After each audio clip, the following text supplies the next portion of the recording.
record this. Hello, everybody, and welcome to Just Talking with myself and Ayesha and I. Yes, we have to do our little shimmy. I love that. It's great when you have a name that makes you just want to dance, isn't it? Oh, I love it. Thank you. Yes. Hello, We're going to be dancing salsa at some point in time. So tonight I'm very excited because we are wrapping up our month-long discussion on death and dying, which I think has been offered some really good outlines of things that people can think about when it comes to this process. Now, it is my ultimate pleasure to have a dear friend, Tracey Ogilivie-McDonald, with us tonight. Now, I met Tracey more than a decade ago. I don't even know. I think probably like 15 years ago. And we met in a pendulum class. For anybody that doesn't know about pendulum, it's not really pendulums, it's dowsing, which is actually something that's been used for thousands of years. Tracey is one of those people. She is a healer and trained in Reiki, holistic herbalist, sorry.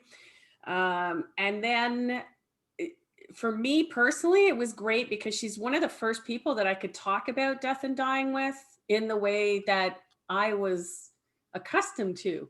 And we actually took a home funeral course together and have had many conversations. So I'm not really going to get into more of that because that's going to be part of the conversation, but I would like you to help us welcome Tracey Ogilivie-McDonald, who is a grief recovery specialist and a Thanadoula. Welcome, Tracey. Thank you for having me. Yay, welcome. And what I'm going to do, because as you know, I talk about this and am accustomed to this in a different bent. So I'm going to leave it to Ayesha to take over some questions and to let Tracey let us know about what she does, how she does it, and how it can help you. Go, Ayesha. Beautiful. Thank you so much, Glenda. And Tracey, welcome to our live. So good to have you with us. And when we started this month, it was Gwenda's idea, and it was something that was a gift and an opportunity that she provided to me as someone who has had many challenges really accepting death and looking at death and really understanding it as a part of life and being open to it. And so this is not your typical career path, I imagine. So I'm just wondering, how did you actually find this? Is it a calling? Is it something you kind of fell into in a way, or did you actually intentionally, consciously choose this as something you wanted to do? No, it was a calling, but not a lifetime calling. My life changed quite dramatically a few years back. And I had my hands open and I said to the universe, okay, here I am, open hands. What's my purpose, right? So point me. And shortly after that, the contemplative end-of-life training came to me. And I saw it and I went, yes, like my hands just opened and I went, yes, and knew that was where I was supposed to be. Dying, so I'm a druid, and therefore my relationship with death is different than a lot of people's, because for me, dying is a part of life. It's life, death, rebirth. So for me, death doesn't have the heaviness and the weight that a lot of people carry and associate with that. So it was just a thing I stepped into, the universe provided, and here I was. And it has been the most humbling and grounding opportunity for me. You can't get any more grounding than when you are watching somebody whose life is unwinding and you are very aware of your life, your vitality. So it's very humbling to see that and to be aware of that. Yeah, that sounds immensely powerful in so many ways, not just to be the witness, but also be able to be a witness for someone as they're going through that process. Can you walk us through a little bit of what you would do with a potential client? Okay. Can I explain what a Thanadoula is first? Oh, yeah. Absolutely. So Yes. there's Thank you. a lot of questions about that, so thank you. So as Thanadoulas, what we do is we provide psycho-spiritual and emotional support for people who are dying and their families, their loved ones. But we do that full of mindfulness and with presence.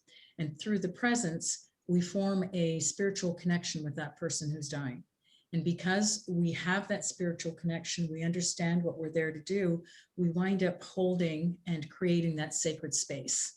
Okay, so that's what all Thanadoulas do, regardless of what other services they provide. That's the work that we bring to it.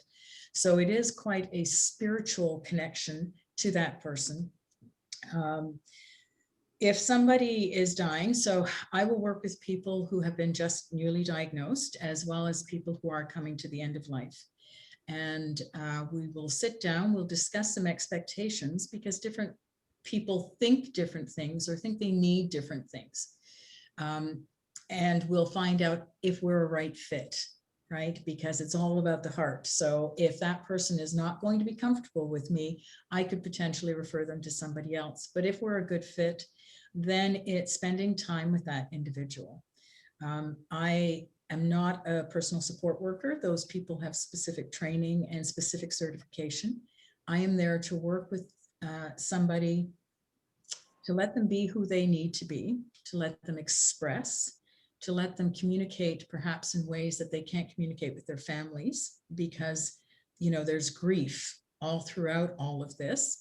And depending on what the family relationships are, I'm holding space for the loved ones, because sometimes the communication is a little uneasy.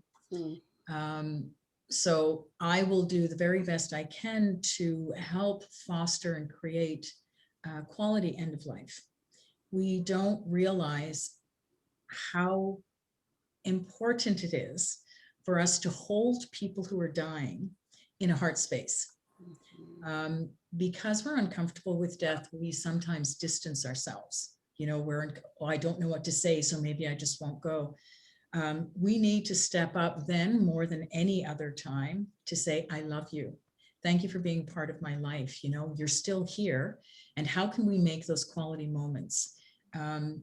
You can make quality moments right up till the very end, right up till the very end, you know, holding hands, singing songs to somebody who's no longer responsive, but they're still hearing you, by being present and witnessing when they transition.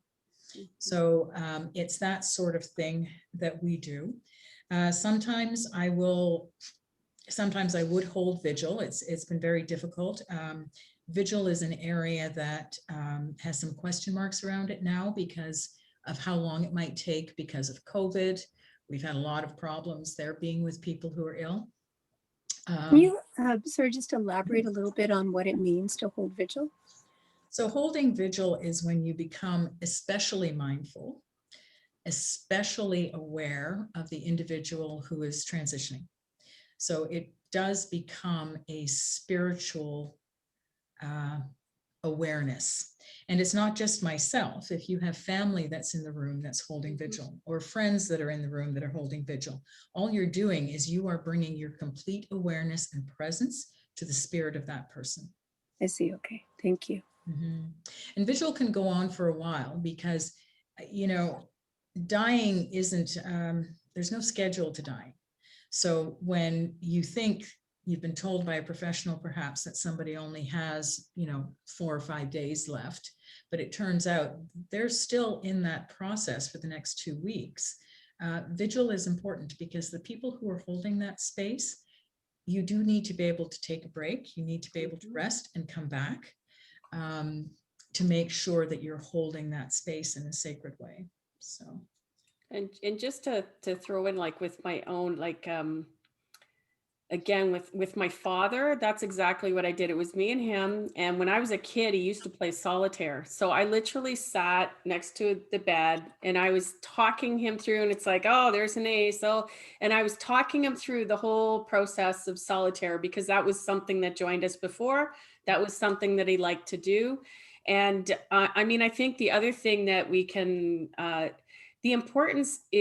the importance of getting those, you know, magic, those pixie dust moments, like I talk about them, because Tracey, I'm sure you'll confirm that even as an outsider, like you're not in that family, there's always a moment that's almost like magic, like it's almost like time is slowed down and you can take in everything that's happening around you, and it's just magic, it's just perfect, and you just feel the energy running through you. And even with my mother, like my sister and I were in there holding her hand, laughing. We were all laughing like crazy people, like, and it was just, it was crazy. And then it was really funny because she still didn't want to go. She was still hanging on. She was a tough bird, she was. And so it was like, okay, Mom, I've been up for 36 hours now. I need to go to sleep. And the second we left, she was gone within 30 minutes. Mm-hmm. So I think sometimes there's Hallmark movie moments that people think it's like this, you know, you go in. So there's also sometimes, like for the people, the members of the family, then you feel guilty because you weren't there. And that's why the importance of having somebody like Tracey there is because you emotionally need to keep your cup full. And it doesn't have to be you. And you as a human being, you need to fill up your cup, especially when it's a family member. This is somebody that you love dearly. And sometimes that conversation, you know, actually sometimes in a lot of cases, and Tracey, maybe you can back this up, there's a lot of times where people wait until people are not in the room that they care about before they pass. In fact, that's probably more than not. So, you know, and the importance of allowing them as a family member, allowing that person and saying to them, we're okay, we're going to be okay. And that's where Tracey's role is. Again, we had a PSW at the time because we were there 100%, my sister and I, but that poor PSW had never witnessed somebody die. And she was the only one in the room. And you could just see her after that it was like, but that's going to be part of her life as well. And she was thankful for the experience because it's really profound when it's done respectfully and with love, right? Yes. So yes, that's my 2 cents. Thank you for that. Absolutely. You know, during my training and throughout all of the wonderful people that have come to me as mentors since then, they will say to you, quite often people will wait. They'll wait till the room's empty. So, you know, don't be beating yourself up if that's what happens, because some people just prefer, this is the time for me to go. That way there's, you know, whatever it is, whatever reason it is that they have. But yes, a lot of people do wait until the room's empty. Yeah, that's it. I would never have thought about something like that. So that's a really interesting perspective to get. So thank you, Glenda and Tracey. Tracey, for people who have challenges dealing with death, who aren't ready to face it, aren't able to face it, who are resisting what's happening either for themselves or for the people that they love, how do you work with them? Well, every conversation is going to be different depending on the individual, right? I need to find out where their resistance is. What is it about? Is it guilt, right? Is it timing? Is it the relationship that they had with the person? So what is it about death in general that's causing them a problem, right? And what is it that they're holding on to? We live in a death avoidance society. So when I talk about death, and, you know, Gwenda said, you know, we talk about it all the time. When I talk about it to other people who aren't familiar, you can almost see them step back a little bit. And I want to say, but this is interesting. And, oh, did you know? And they look at me like I'm strange. Like, how can you be excited about this, right? But it's the emotions that people go through, the grieving. If somebody's dying, as opposed to you've just been told that somebody has died, you have anticipated grief around that, right? So you're questioning, well, what's it going to be like? What's it going to be like? How bad is it going to be? You want to make sure that they have spoken with the medical staff so that they get a really good perspective from the medical staff as to what this process is going to look like, and that they find out what the initial conversations are that they've had with the person who's dying. You know, is there reluctance or hesitance on the person who's dying's part, because that will make some conversations really difficult. Mhm. Yeah. There's so many reasons why people might be reluctant or resistance or, you know, resistant, or they might have unresolved issues with the person. What Yes. happens in that? How do you facilitate something like that where there's unresolved issues with the person that is there and the person who is passing away, and there may not be space or time to be able to deal with that?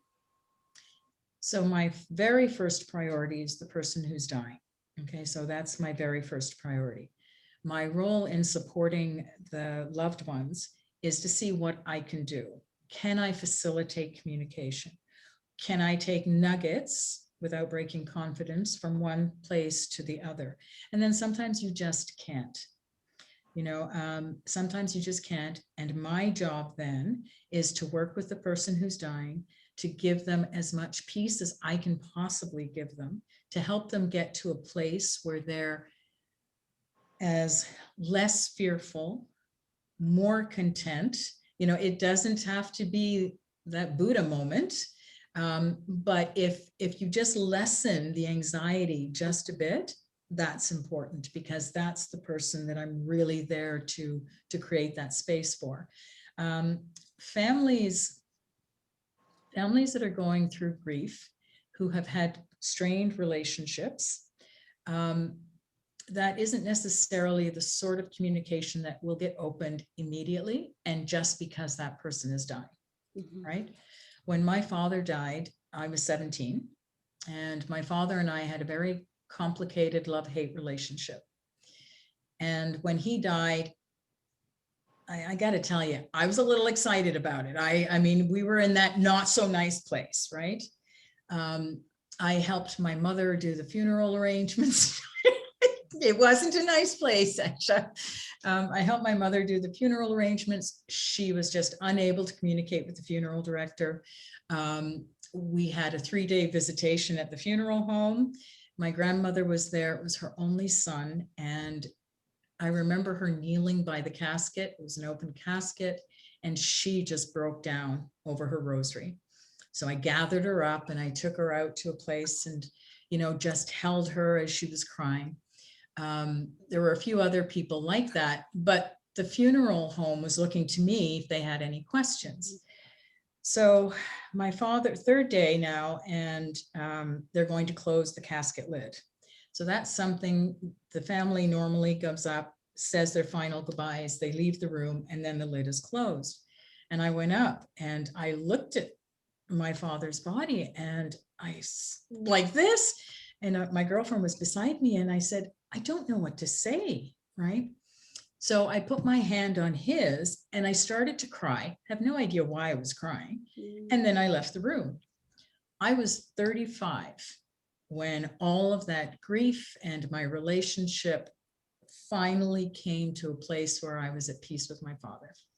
So, we can't anticipate that anything is going to be resolved just because somebody is dying or somebody has died. It could take time, but we need to be gentle with ourselves. The family members need to be gentle as well. Tracey, I cannot tell you how much I appreciate your courage and your candor in telling that story, because I think that we have this very complicated relationship with people in our lives where it's always two-sided. It's not, it's not a single track, or it's not all love or all hate. It's usually it's somewhere in the middle. Something is going on. And my experience, my personal experience, and what I observe in other people is that when people pass away, there it seems to be a kind of glossing over of the stuff that was not so nice, right? And it's kind of just looking at it, and we've talked about this in previous episodes this month about how, when people pass away, what would it be like if we celebrated their whole existence as people, as flawed human beings as we all are, and to really accept that. And I think that's really valuable, because you kind of made that space. You allowed for other people to think about. You know, it's okay for you to be pissed off and also be excited and also be grieving, because that's actually what happens is you're not experiencing one thing, you're experiencing all these different emotions. And the other about the resolution of emotions when people pass away, whether you're talking about or passing away or actually just people leaving your life, people not being present in your life in the same way. It's that, you know, that when you have deep feelings for people, that they root themselves in you, and that doesn't just turn off and on. That can take time, right? To sort itself out, as it were. Right. So when I look back on that time, and I use the word excited, because really, if I revisit that, that's how I was feeling. But all of our responses, we need to be careful that we're not judging ourselves. And sometimes they're not what we would consider appropriate, right? So for me, I managed to find the love again, right, with resolution. But yeah, that is important. It's important. You are right. They root. They're not going anywhere. So it's how do we find completion with that relationship? Yeah, absolutely. So beautiful. Thank you for sharing that. I want to just ask, like, you mentioned, Gwenda, you and Tracey both mentioned how you talk about death. And I want to get a sense of what comfort level is this that you have talking about death, that you can talk about it and laugh about it and get excited about it. And I know that's rooted in your spirituality, you know, but I kind of would just like, I'm curious. I'd like to know a little bit more about that. Well, I know for myself, like, and again, because Tracey, we just recently, when I gave you my chapter that I did, Wrestling with the Urn, you were like, oh, I didn't know this happened to you. So again, the one thing that we have in common is, like, I don't share my thoughts on this because I know that sometimes people look at you like the Grim Reaper, or, you know, or I've been called, because I do all this other stuff, you know, they call me a witch or whatever, you know, and that's fine. I'm not a witch. I would identify as a druid, a Buddhist druid. And that's because there's a blending of the two. But really, I am really thankful for the amount of death that I experienced and the type of death. And by that, I mean, I had, you know, the father across the street passed away just before my grandfather did. And they were both on the same level of emotional connection and importance in my life. And, but yet the one that across the street, they were Roman Catholics. So that was like, you know, black and guilt forever.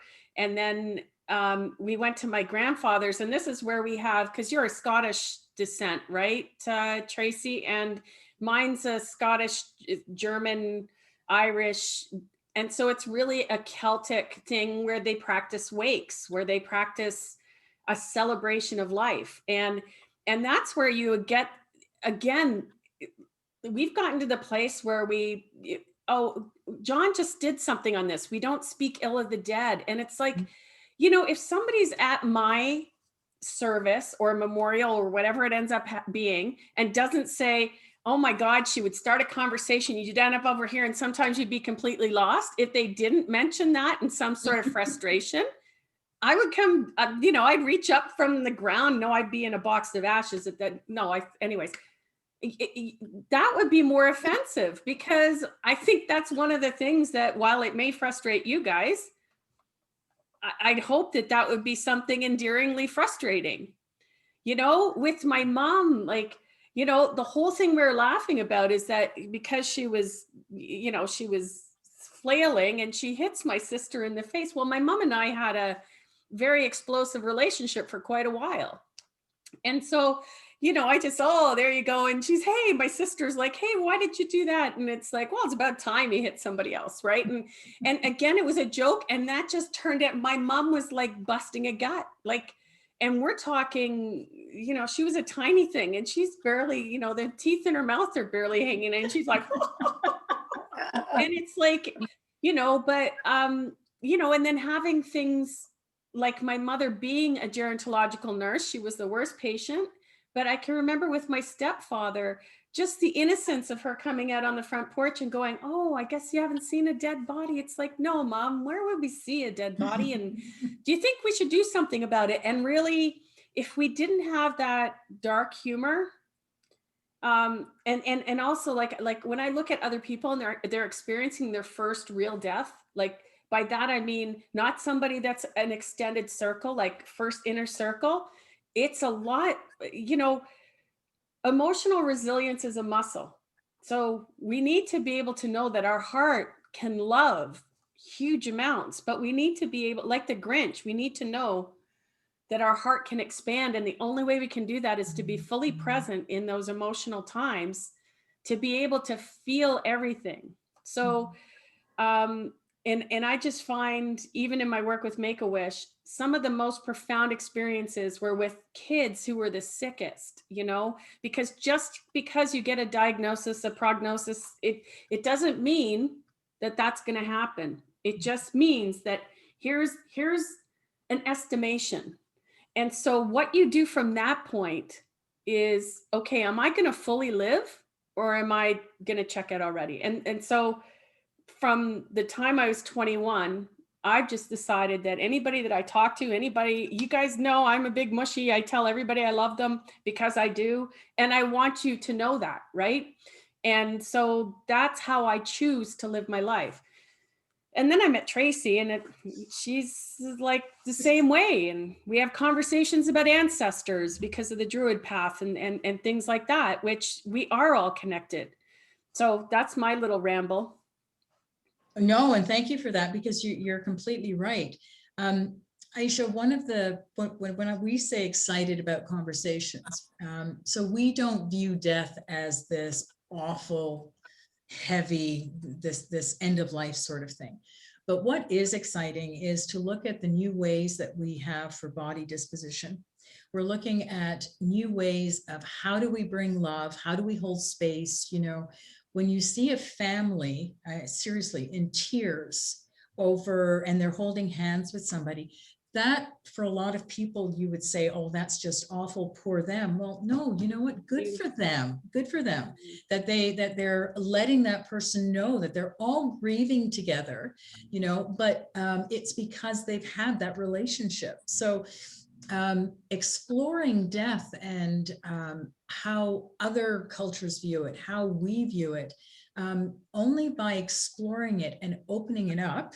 First of all, we relieve ourselves of a lot of the very quiet emotional anxiety that all of us have, right? So way back there, there's this little thing that's going, oh dear, I'm going to die, I'm going to die. Well, we all are. So if we open up to the conversation, we can plan better. We have better end of life plans. That means that there's better quality for the person who's dying. But there are no then divisions and barriers to having conversations that really matter, right? And that's how you get to know people. So I get excited about it. It's the work that I'm passionate about because of who I'm serving. Right? Because of who I'm serving. There are so many people who die unattended. We've seen with COVID, so many people have died and they've been alone, and, you know, I broke my heart. The one thing I do and I can't do it, right? So it's something I'm passionate about. It makes a lot of people uncomfortable, but I'm really passionate about, hey, have you thought about what it's going to look like when you die? So yeah, for sure. I love the ease and just the ease with which both of you are talking about it. You know, it's something that I definitely, having gone through this month with you, Glenda, and having that space, that safe space to explore it. I can't thank you enough for that. And I know that this is something that I aspire to. I'm wondering, Tracey, you talked about us living in a death avoidant society. At what age do you think that we should be talking to children about death? And and giving them kind of, you know, like a framework for what they're ultimately going to see in the people that they love around them. That's a really good question, and thank you for asking that. So I will preface anything I say by saying I'm not a child grief support person, and I'm not a mental health person who deals with children. But one of the things that we know about children is that they're easily confused. So honesty is very important. Now, bearing in mind what kind of honesty the parents can bear, okay? But if you say things to a child like, the typical example is, grandma's gone to sleep, right? And the child says, oh, grandma's gone to sleep, okay. And doesn't say anything else, because quite often children don't. And in their mind, they're now afraid to go to sleep because they think they're going to go to sleep just like grandma and never wake up. So truth is very important. Age appropriate is important. You know, you start off with the fish that died and you just say, well, they died. You know, eventually that child starts to develop language around that. How open people are in discussing death with children.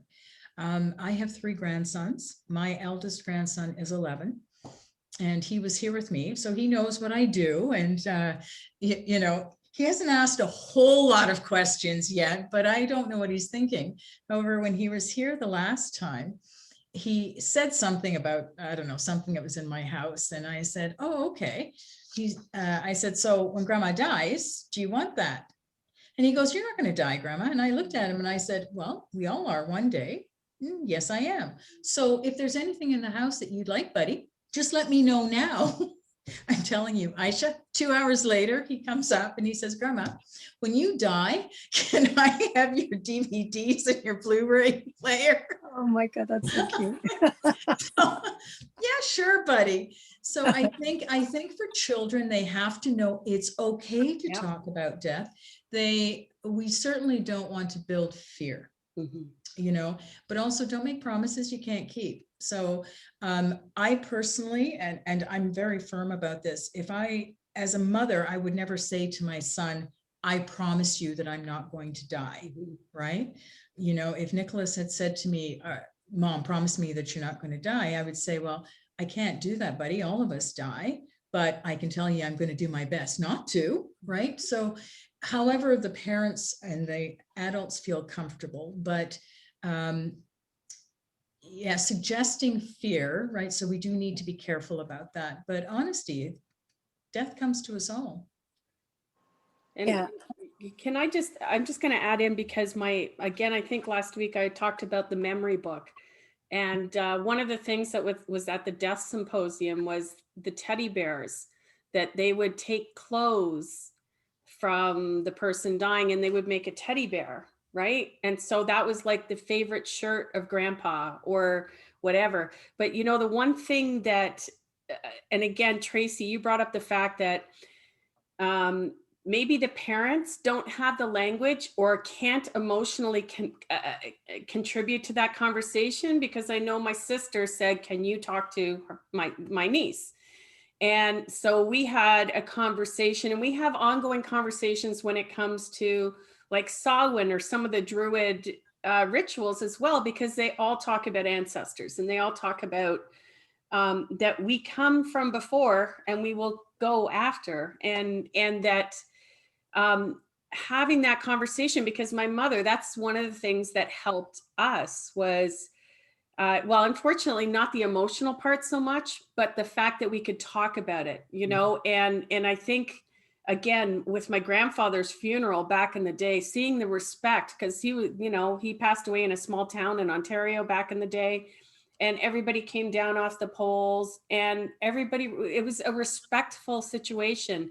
And I don't think people even understand that when you have your lights on in the middle of the day and you have a little black sign that you might be part of a, you know, a funeral train, and to do your best not to cut in the middle of that, because we just don't have an awareness. We don't have an awareness on how to deal with it emotionally, never mind how to do it respectfully. So I think, again, if you can't do it, that's where you pull in a Tracey, where you get, you know, there are grief recovery specialists. There are child grief programs. There are books that are written. There are resources now. And if you do have somebody in your life, because I know with Tracey, if you don't mind, like Tracey and I know that I'm an emotional support dog for her son, because he may not be able to make the emotional calls that I would do for her because I love her.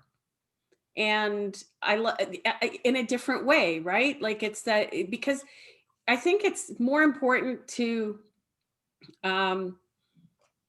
have somebody that can support those that you're leaving behind through this emotional time. Because when you consciously think, oh my God, my heart's going to break, it's like, yeah, your heart's going to break, but it's so much bigger than that.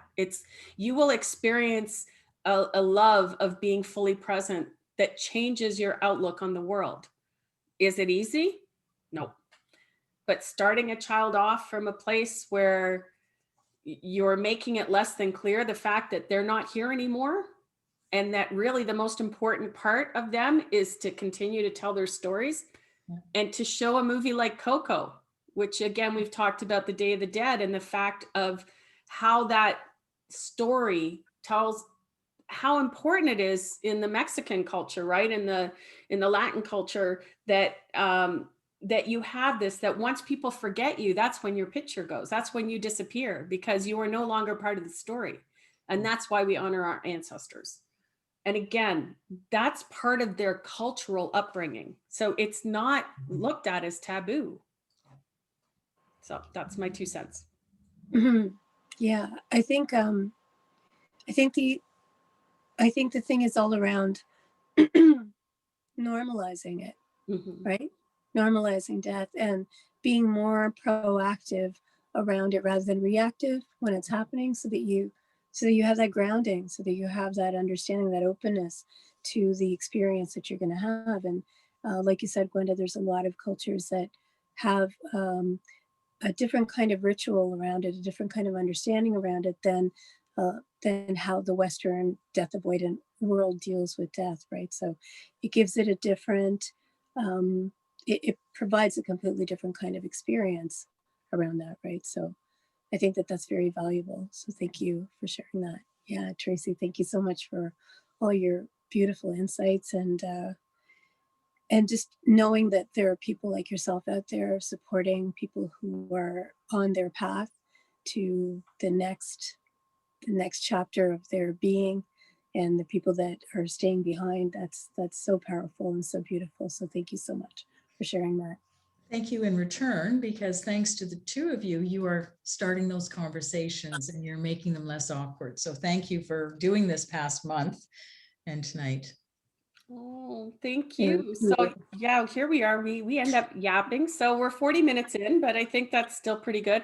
Again, we could have covered, and maybe what we will do is come back and do other things like, what is a home funeral? Not necessarily right now, but you know, that there is different options. Freeze drying, they're finally making bodies into mulch, but we'll leave that for another day. And again, we enjoy these conversations because yeah, just because. So you say freeze dried, and I think of a coffee. yeah, well, they do that because you know, the thing is that like the amount of energy that it takes to burn, the amount of space that it takes to put a coffin in the ground that's not going anywhere forever, compared to you know, you can't bury them in your backyard quite, but now they're getting technologies where we will be able to do that. Because I mean, we're putting up a condo on every square inch of place, and yet how many cemeteries do we have through our city? And they're getting, you know, fewer and far between. So people are now being built over them. So it's like, you know, the thing is that if we respect life, we have to respect life.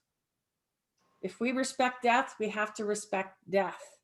We can't just pick and choose. It's really an all or nothing. And when we don't look at it from a holistic meaning the whole of it, not just making sure that it's natural and good for the planet and all that, but the whole of it. If we can't look at it that way, and you only have bits and pieces, that's where we're not honoring the earth. We're not honoring ourselves. We're not honoring our ancestors.